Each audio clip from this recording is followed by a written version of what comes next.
Hello, everybody. My name is Victor Aguilar, and this is my English Methods Review Screencast-O-Matic. Right. So we got one of our first things we learned for our methods class was scaffolding and differentiation. We've gotten a little bit more in depth with scaffolding and differentiation, but basically what it is training wheels for learning. You build the scaffold for um, different levels of learning, whether that be ELs or ADHD students or just students with disabilities. Anything, you build that scaffold based on their learning level, and then little by little you take away the scaffold. You break it down so that they're able to do it independently.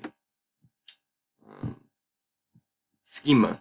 So what I liked about schema is that the idea of it is that it's the file cabinets of the brain. So it represents the pieces of inert information that we've taken in, interpreted, and categorized based on certain aspects.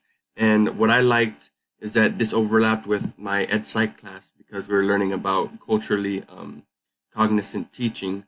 And so for that, the teacher has to be aware that this schema of the students is heavily based on their culture. What the file cabinets in their brain are they look at the world in the lens of their culture, whatever their culture is. So we have to be cognizant as teachers to the different cultures in the room so that we know how to go about the best way of teaching them. Okay. Also, background knowledge. So that feeds into background knowledge because like a student's background knowledge is heavily based on their culture, and those file cabinets are put away in different ways so that students what's it called?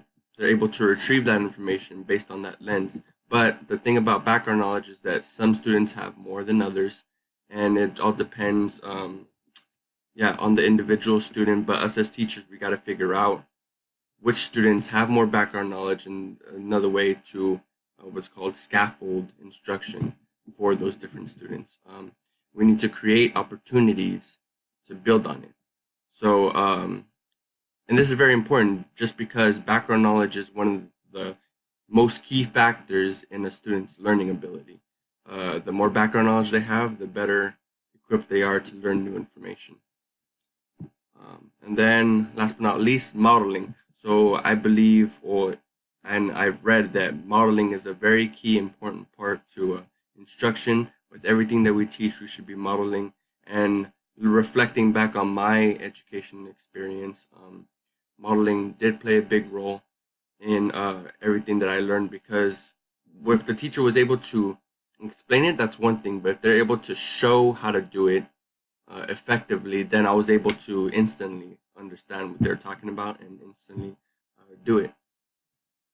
So an example of that is thinking out loud. So like when you're doing instruction, like on an overhead projector, if you're what's called annotating a piece of text, um, you got to be as you're reading it, you're thinking out loud and saying, "Oh, well, this could mean that," and based on this and this and that, and so that the students can see how your thinking process goes, so that they could likewise think in maybe that fashion.